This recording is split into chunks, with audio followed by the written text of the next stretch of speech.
Hello बच्चों, स्वागत है आप सभी का आपके अपने YouTube channel Shri Ram classes में। और इस वीडियो में हम बात करेंगे कक्षा 9 की अर्धवार्षिक परीक्षा 2024-25 के लिए सामाजिक विज्ञान का जो पेपर है वो कैसा आएगा, इस वीडियो में अपन देखने वाले हैं। ये वीडियो देखने के बाद में आपकी एक इमेज बनेगी कि आपके जो परीक्षा में प्रश्न है वो कैसे पूछे जाते हैं और किस प्रकार से जो आपके परीक्षा में पाठ के अंदर से प्रश्न बनते हैं वो ये वीडियो देखने के बाद में आपको अच्छे से पता चल जाएगा, ताकि आप जो अपनी हाफ ईयरली की तैयारी बहुत ही अच्छे से कर पाएंगे। और मैं आपके सभी विषय के जो पेपर्स मैं यहाँ पे अपलोड करूँगा, ये मैंने सामाजिक विज्ञान का तैयारी किया है आपके लिए। इससे पहले मैंने आपके विज्ञान के मैथ्स के वो सारे वीडियो अपलोड करके वो भी आपको मिल जाएंगे। और धीरे धीरे अपने जो राजस्थान में 50 ज़िले हैं और 50 जिलों के अलग अलग पेपर होते हैं, तो मैं आपके 50 जिलों के पेपर यहाँ पे अपलोड कर रहा हूँ। तो आप चैनल को अभी से सब्सक्राइब करके रखना, ताकि आपका जो पेपर है वो बहुत ही शानदार होगा और आपका जो फुल मार्क्स का सपना है 70 अबव 70 हाफ ईयरली का वो पूरा हो सके। तो वीडियो शुरू करने से पहले आप सभी को श्री कृष्ण जन्माष्टमी की हार्दिक बधाई और शुभकामनाएं। आप सभी को हैप्पी जन्माष्टमी। तो अब आपको जो वीडियो का शुरुआत करते हैं और पहला प्रश्न बताते हैं।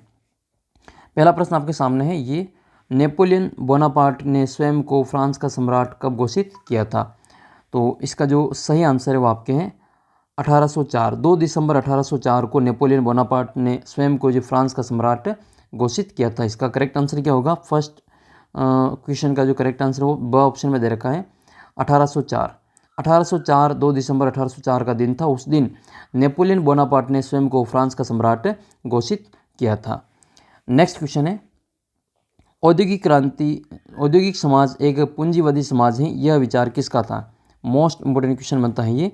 औद्योगिक समाज एक पूंजीवादी समाज है, यह विचार किसका था? तो ये कार्ल मार्क्स का जो एक विचार था। तो इसका उत्तर अपन करेंगे सी ऑप्शन, स ऑप्शन में मार्क्स का था। अच्छा, आपको किस विषय का पेपर चाहिए आप कमेंट करके बता देना। आपको जो उस विषय का जो पेपर हो सॉल्यूशन सहित यहाँ पे डाल दिया जाएगा। ये मेरा व्हाट्सअप नंबर है 75 68 35 0069। आपके पास भी कोई पुराना पेपर है तो आप मुझे उसकी PDF बनाकर इस नंबर पे भेज सकते हैं, उसका भी सॉल्यूशन आपको यहाँ पे करवा दिया जाएगा। इस पेपर की PDF आपको अपने ऐप के अंदर मिलेगी, ऐप को डाउनलोड कर लेना और स्टडी मटेरियल में इसकी जो PDF है आपको वहाँ पे मिल जाएगी। नेक्स्ट क्वेश्चन है क्वेश्चन नंबर 3। क्वेश्चन नंबर 3 है, वर्साई की संधि कब हुई थी? तो वर्साई की जो संधि है वो 1919 में होती है। कब होती है? 1919 में। 28 जून 1919 को वर्साई की संधि होती है। तो सही आंसर हो जाएगा इसका 1919। नेक्स्ट है चौथा क्वेश्चन है, कर्क रेखा कर्क रेखा कर्क रेखा किस राज्य से नहीं गुजरती है? इनमें से कर्क रेखा कौन से स्टेट से नहीं गुजरती है? तो आपको पता होना चाहिए। कर्क रेखा जो है वो 23.5 डिग्री पर गुजरती है, भारत के बीचों बीच में से होके गुजरती हैं। तो ये भारत के 8 स्टेट को जो है कवर करती है, 8 राज्यों में से होके ये गुजरती हैं। तो 8 राज्यों के नाम अगर आपको पता है तो फिर आपको पता चल जाएगा कि ये किस राज्य से नहीं गुजरती है। तो देखो, इन 8 राज्यों की एक ट्रिक है वो भी मैं आपको बताने वाला हूँ। पहले अपन देख लेते हैं वो ट्रिक कि भारत में जो कर्क रेखा हो किन किन राज्यों से होकर गुजरती हैं। तो ट्रिक इस प्रकार से है, ट्रिक याद रखें, मित्र पर गमछा जार, मित्र पर गमछा जार। तो इसमें ये 8 ही राज्यों के नाम हैं। इसमें मित्र से हो जाएगा मिजोरम और त्रिपुरा, मिजोरम और त्रिपुरा। और प से हो जाएगा पश्चिम बंगाल, र से हो जाएगा राजस्थान।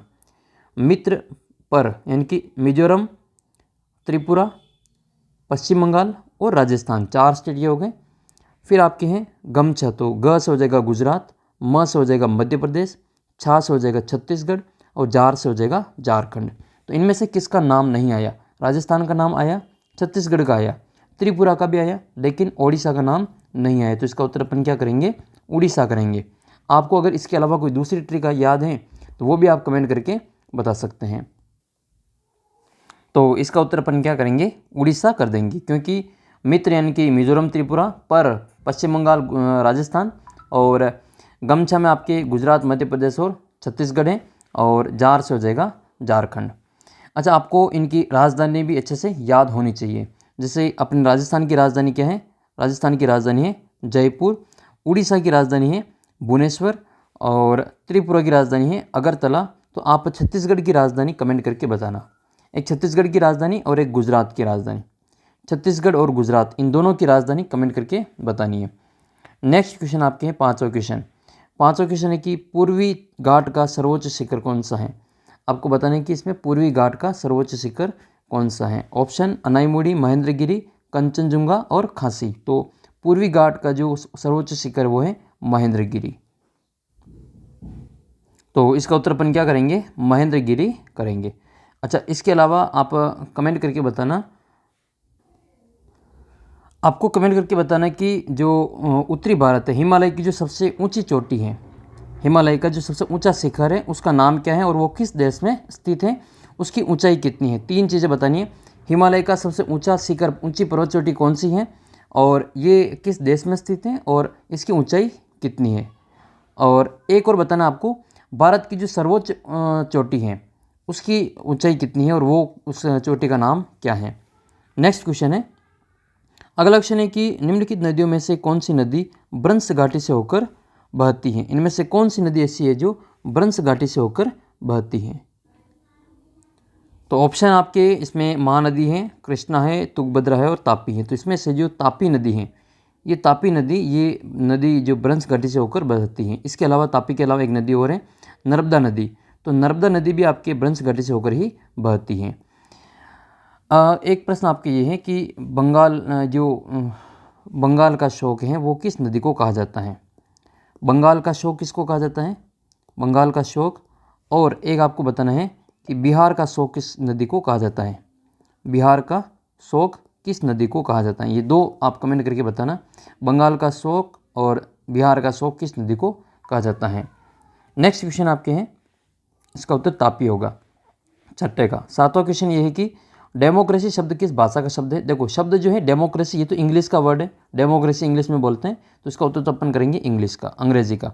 लेकिन ये बना किससे? तो डेमोक्रेसी जो शब्द है आपका, ये यूनानी शब्द है डेमोक्रेसिया, उससे लिया गया है। तो यूनानी शब्द से लिया गया है, जिसमें 2 शब्द हैं, डेमोस और क्रेशिया। डेमोस का मतलब होता है लोग और क्रेशिया का मतलब होता है शासन। तो ये डेमोस और क्रेशिया से मिलकर बनता है डेमोक्रेसिया, जो कि यूनानी शब्द है, और ये अंग्रेजी भाषा का शब्द है डेमोक्रेसी। हिंदी में इसको क्या कहते हैं? तो हिंदी में इसको लोकतंत्र कहा जाता है। जनता का, जनता के लिए, जनता के द्वारा चलाया जाने वाला शासन लोकतंत्र कहलाता है। नेक्स्ट क्वेश्चन है आपके 8वां क्वेश्चन, भारत के संविधान को लागू किया गया। तो भारत के संविधान को कब लागू किया गया? 26 जनवरी 1950 को लागू किया गया। तो भारतीय संविधान को लागू किया गया 26 जनवरी 1950 को। इसी दिन है जो भारत गणतंत्र राष्ट्र बना। तो अपन प्रतिवर्ष है जो संविधान दिवस मनाते हैं वो 26 नवंबर को मनाते हैं। तो 26 नवंबर को क्या हुआ था? संविधान पूर्ण हुआ था, बनते हुए संविधान पूर्ण हुआ था 26 नवंबर 1949 को। तो संविधान जो अपनाया गया था संविधान सभा द्वारा, वो 26 नवंबर 1949 को अपनाया गया था, जबकि लागू जो किया गया था वो 26 जनवरी 1950 को लागू हुआ था। एक और आप बात ध्यान में रखें कि एक तो भारतीय संविधान का जो जनक है वो किसको कहा जाता है? भारतीय संविधान का निर्माता किसको कहा जाता है? कमेंट करके बताना। एक भारत के संविधान को बनने में कितना समय लगा? भारतीय जो कॉन्स्टिट्यूशन है, संविधान को बनने में कितना समय लगा? नेक्स्ट है, पालमपुर के लोगों की मुख्य आर्थिक गतिविधि कौन सी थी? तो कृषि इसका उत्तर अपन करेंगे, एग्रीकल्चर। जो पालमपुर के जो लोग हैं उनका जो मेन जो इकोनॉमिक एक्टिविटी थी वो थी एग्रीकल्चर, जो आर्थिक गतिविधि क्या थी वो कृषि थी। नेक्स्ट है आपके क्वेश्चन नंबर 10। क्वेश्चन नंबर 10 है, निम्नलिखित में से कौन सी तृतीयक सेवाओं में शामिल नहीं है? इनमें से कौन सी तृतीयक सेवा में शामिल नहीं है? तो इसमें आपको बताना है कि कौन सा तृतीयक या फिर सेवा क्षेत्र में शामिल नहीं है, नहीं वाला बताना है, इसका मतलब वो तृतीयक क्षेत्र का नहीं होगा। तो देखो, बीमा या बैंकिंग जो क्षेत्र हैं वो तो आपके तृतीयक क्षेत्र में आते हैं, और ये बैंकिंग भी आएगा, बीमा भी आएगा, परिवहन भी आएगा। लेकिन जो औद्योगिक क्षेत्र आता है, विनिर्माण वाला, जहाँ फैक्ट्रियों में काम होता है, वो हमारा द्वितीयक क्षेत्र का होता है। तो इसका उत्तर अपन क्या करेंगे? विनिर्माण करेंगे, ये सेकंड में आता है। और ये जो तृतीयक क्षेत्र के उसमें कौन आएगा? आपका परिवहन आएगा, बैंकिंग, बीमा आएगा। इसके अलावा आपकी चिकित्सा है, इसको सेवा क्षेत्र भी कहा जाता है। शिक्षा है, स्वास्थ्य है, ये आपके तृतीयक सेवा क्षेत्र में आता है। परिवहन, भंडारण, इसके अलावा संचार, बैंक सेवाएं, व्यापार, ये सभी आपके तृतीयक सेवा क्षेत्र में आते हैं। जबकि विनिर्माण जो है वो आपका द्वितीयक सेवा क्षेत्र में आता है। कृषि और उससे संबंधित जितने भी क्षेत्र है वो आपके प्राथमिक से जुड़े होते हैं। 11वें क्वेश्चन में आपको रिक्त स्थानों की पूर्ति करनी है। देखो, 11वें क्वेश्चन में आपको 1789 में क्रांति के समय आपको फ्रांस के सम्राट का नाम बताना है। तो 1789 में जो फ्रांस के सम्राट थे वो कौन थे? तो ये थे लुई 16वें। कौन थे ये? लुई 16वें। तो इसमें आपको लिखना है लुई 16वें थे ये, ठीक है। लुई 16वां इनका आंसर है, ठीक है। लुई 16, 10 और 6 16 हो जाएगा। इनको रोमन में ऐसे लिखेंगे लुई 16वें। रूस के जार ने राजगद्दी कब छोड़ी थी? तो रूस के जार ने राजगद्दी 1917 में छोड़ दी थी। इसका उत्तर अपन करेंगे 1917। भारत के भूभाग का कुल क्षेत्रफल कितने लाख वर्ग किलोमीटर है? तो ये 32.8 लाख वर्ग किलोमीटर। आप अच्छे से इसको याद कर लें। भारत का जो क्षेत्रफल है वो कितना है? 32.8 लाख वर्ग किलोमीटर है। इसके अलावा आपको 2 क्वेश्चन और तैयार रखने हैं। भारत का क्षेत्रफल की दृष्टि से विश्व में कौन सा स्थान है? कमेंट करके बताना आप। भारत का विश्व में एरिया के अनुसार कौन से नंबर पे अपना इंडिया आता है, ये आपको कमेंट करके बताना है। नेक्स्ट है चिल्का झील, जो भारत में सबसे खारे पानी की झील है। तो सबसे बड़ी जो खारे पानी की झील है भारत की वो है चिल्का झील, ठीक है। जो किस राज्य में पड़ती हैं? ये पड़ती हैं आपके उड़ीसा में। किस में पड़ती हैं? ये उड़ीसा में पड़ती हैं। तो उड़ीसा की झील है ये चिल्का झील, जो कि भारत की सबसे बड़ी खारे पानी की झील है। नेक्स्ट है महिलाओं को वोट देने का अधिकार 2015 तक किस देश में नहीं था? तो 2015 तक ये कि सऊदी अरबिया देश है, सऊदी अरब, उसमें ये महिलाओं को जो मताधिकार का प्रयोग नहीं किया जाता था 2015 तक, फिर उसके बाद में मिला। तो इसका उत्तर अपन करेंगे सऊदी अरब में देश में जो महिलाओं को मत देने का अधिकार 2015 तक नहीं था। अगला प्रश्न आपके, दक्षिण अफ्रीका का संविधान दोनों की बात करता है। किसकी बात करता है? तो अतीत की भी बात करता है और भविष्य की भी बात करता है। तो ये दोनों शब्द याद रखें, अतीत और भविष्य। ये आपकी किताब के अंदर से प्रश्न पूछे गए हैं। आपको भी लग रहा होगा कि ये प्रश्न पीछे तो दे ही नहीं रखें, फिर आपके कहाँ से पूछे जा रहे थे? ये किताब के अंदर से पूछे गए। तो इसलिए आपको एक एक लाइन अच्छे से तैयार करनी है SST की। 17वां क्वेश्चन है, पालमपुर में उत्पादन की प्रमुख क्रिया क्या थी? तो पालमपुर के लोगों का प्रमुख कार्य क्या था? कृषि था। पालमपुर, ये इंपॉर्टेंट क्वेश्चन है, बार बार पूछा जाता है, याद कर लें इसको। ये पालमपुर में उत्पादन की प्रमुख क्रिया क्या थी? कृषि थी। नेक्स्ट है 1951 में भारत की साक्षरता दर कितनी थी? तो वो थी 18.33। भारत की जो साक्षरता दर है वो कितनी थी? 18.33 थी। और 2011 के अनुसार भारत का सबसे जो अधिक साक्षरता वाला स्टेट है, राज्य है, वो कौन सा है? वो आप कमेंट करके बताएंगे। नेक्स्ट क्वेश्चन है, टाइद क्या था? तो टाइद क्या था? एक प्रकार का धार्मिक कर था। टाइद क्या था? एक प्रकार का धार्मिक कर था। अगला क्वेश्चन अपना ये है 20वां क्वेश्चन है कि रूसी क्रांति से पूर्व रूस में कौन कौन से दल थे? तो ये आपके जो रूसी क्रांति हुई थी उससे पहले अनेक पार्टियाँ थी, यहाँ पे दल थे। एक तो मार्क्स के विचारों को मानने वाले जो थे उनकी एक पार्टी थी Russian social democratic workers party, रूसी सामाजिक लोकतांत्रिक श्रमिक पार्टी थी। और फिर इसके बाद में एक और पार्टी है जिसका नाम है सोशलिस्ट रेवोल्यूशनरी पार्टी, समाजवादी क्रांतिकारी पार्टी। ये 2 नाम इसमें आप याद रखें। एक आपका था आपके सामाजिक लोकतंत्रवादी खेमा, ये भी आपके एक पार्टी के रूप में था। इसके अलावा जो एक पार्टी है वो है व्लादिमीर लेनिन की जो पार्टी थी उससे संबंधित है। तो ये कुछ पार्टियाँ हैं, इनके नाम आपको अच्छे से याद करना है। 2 पार्टियों के नाम आपको मुख्य रूप से याद रखने हैं। एक तो पार्टी है आपके जो समाजवादी पार्टी के रूप में इसको जाना जाता है, और एक पार्टी जो आपके कार्ल जो रूस की जो मार्क्स हैं उनके विचारों को मानने वाली सोशलिस्ट पार्टी थी, जो Russian social democratic workers party, रूसी समाजवादी लोकतांत्रिक श्रमिक पार्टी, और दूसरी थी आपके ये सोशलिस्ट रेवोल्यूशनरी पार्टी, समाजवादी क्रांतिकारी पार्टी। तो ये कुछ पार्टियाँ थी जिनके नाम आपको याद रखें, दल थे ये। नेक्स्ट है द्वितीय विश्व युद्ध के मुख्य मित्र राष्ट्र कौन थे? तो जो दूसरा विश्व युद्ध हुआ था 1900, ये दूसरा जो विश्व युद्ध हुआ था वो 1900, इसकी डेट इसका ईयर याद रखिए, 1939 से लगाकर 1946 तक हुआ था। ये 1945 तक, ये टोटल 6 वर्षों तक ये चलता है। तो 1939 से लगाकर 1945 तक ये द्वितीय विश्व युद्ध है। आप प्रथम विश्व युद्ध कब हुआ था कमेंट करके बताना। इसके मित्र राष्ट्र कौन कौन से थे? तो इसमें मित्र राष्ट्र में आप नाम याद रखें। एक तो ब्रिटेन और उसके साम्राज्य वाले राज्य थे वो थे संयुक्त राज्य अमेरिका और सोवियत संघ और फ्रांस, इनके जो प्रमुख ये मित्र राष्ट्र थे। नेक्स्ट है भारत का मानक याम्योत्तर माना जाता है। तो भारत की जो मानक समय रेखा है वो क्या है? तो जो टाइम लाइन है वो भारत की है 82.5 डिग्री पूर्वी दशांतर, जो कि उत्तर प्रदेश के जो मिर्ज़ापुर नामक स्थान है वहाँ से पास में होकर गुजरती हैं। इसके अलावा आप याद रखें कि भारत में सबसे पहले सूर्योदय किस राज्य में होता है? भारत में सबसे पहले सूर्योदय किस राज्य में होता है, कमेंट करके उसका उत्तर बताना है।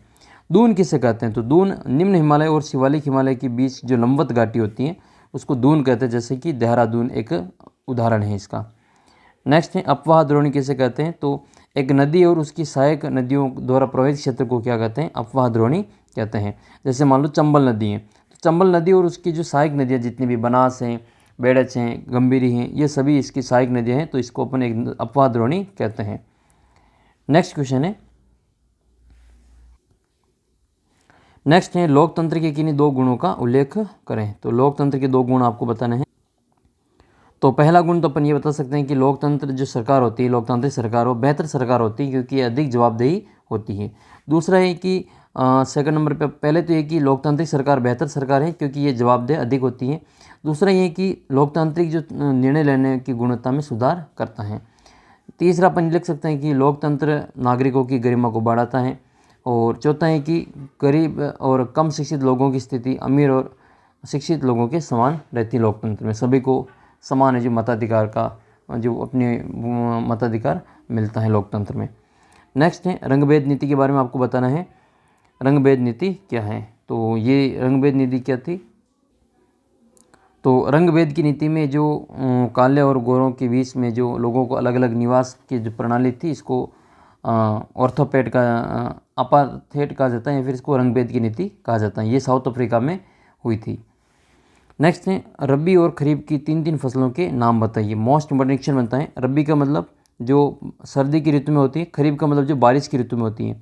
तो अभी बारिश वाली भी याद रखना, बारिश की ऋतु में अभी कौन कौन सी फसलें बो रखी हैं, एक तो मक्का बो रखा है, मक्का है, मक्का के साथ में और क्या बो रखी है, मूंगफली, मक्का के साथ में मूंगफली, मूंगफली के साथ सोयाबीन, मूंगफली के साथ में सोयाबीन, और इसके अलावा आप लिख सकते हैं इसमें मक्का, मूंगफली, सोयाबीन, जवार, बाजरा, जवार बाजरा, और जवार बाजरा के बाद में आप इसमें लिख सकते हैं कपास।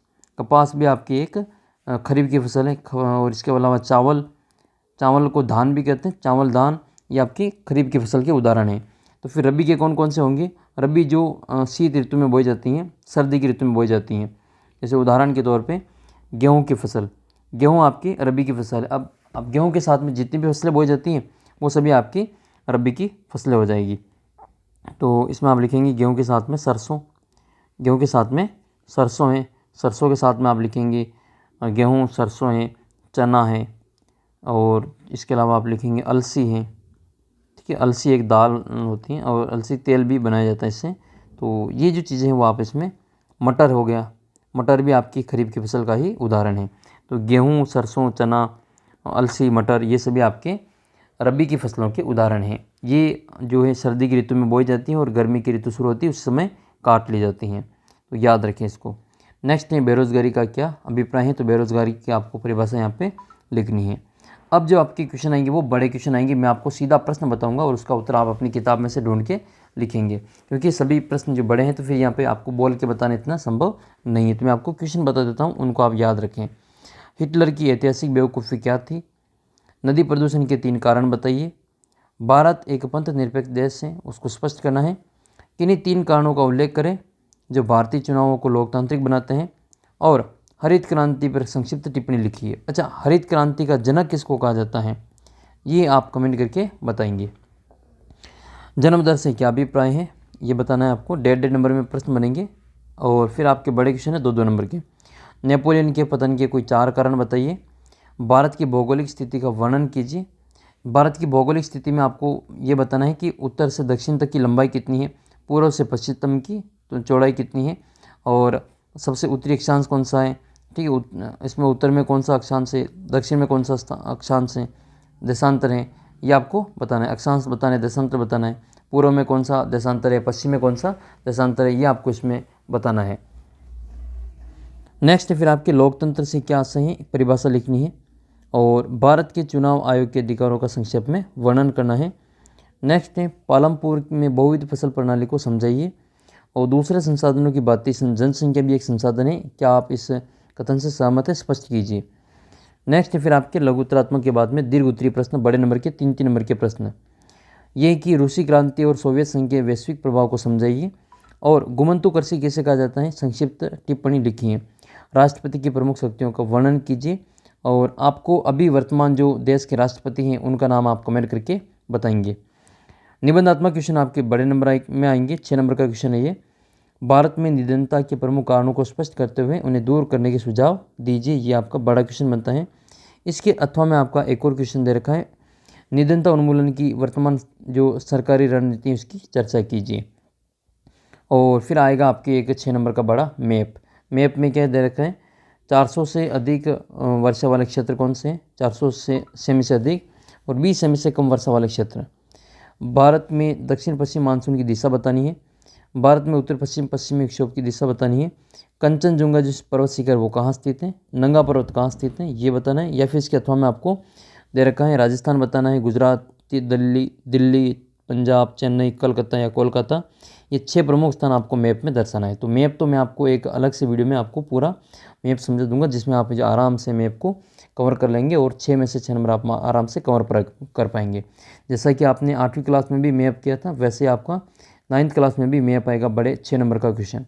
तो इसको आप अच्छे से कवर कर लेंगे, 6 में से 6 नंबर आपके आराम से कवर हो जाएंगे। तो ये था आपका जो सामाजिक सोशल साइंस SST का पेपर। कैसा लगा है वीडियो कमेंट करके बताना। और चैनल पर नए हैं तो चैनल को सब्सक्राइब कर लेना, ताकि आपके और भी वीडियो आएंगे वो आपको सबसे पहले मिल सकें। व्हाट्सअप ग्रुप जरूर ज्वाइन कर लेना अपना, उसका लिंक वीडियो के नीचे डिस्क्रिप्शन बॉक्स में दे रखा है। और आप ये वीडियो किस जिले से देख रहे हैं, अपने ज़िले का नाम कमेंट करके ज़रूर बताना। तो मिलते हैं आपको अगले वीडियो में, तब तक जय हिंद जय भारत। अगला वीडियो कौन से सब्जेक्ट का चाहिए कमेंट करके बता देना।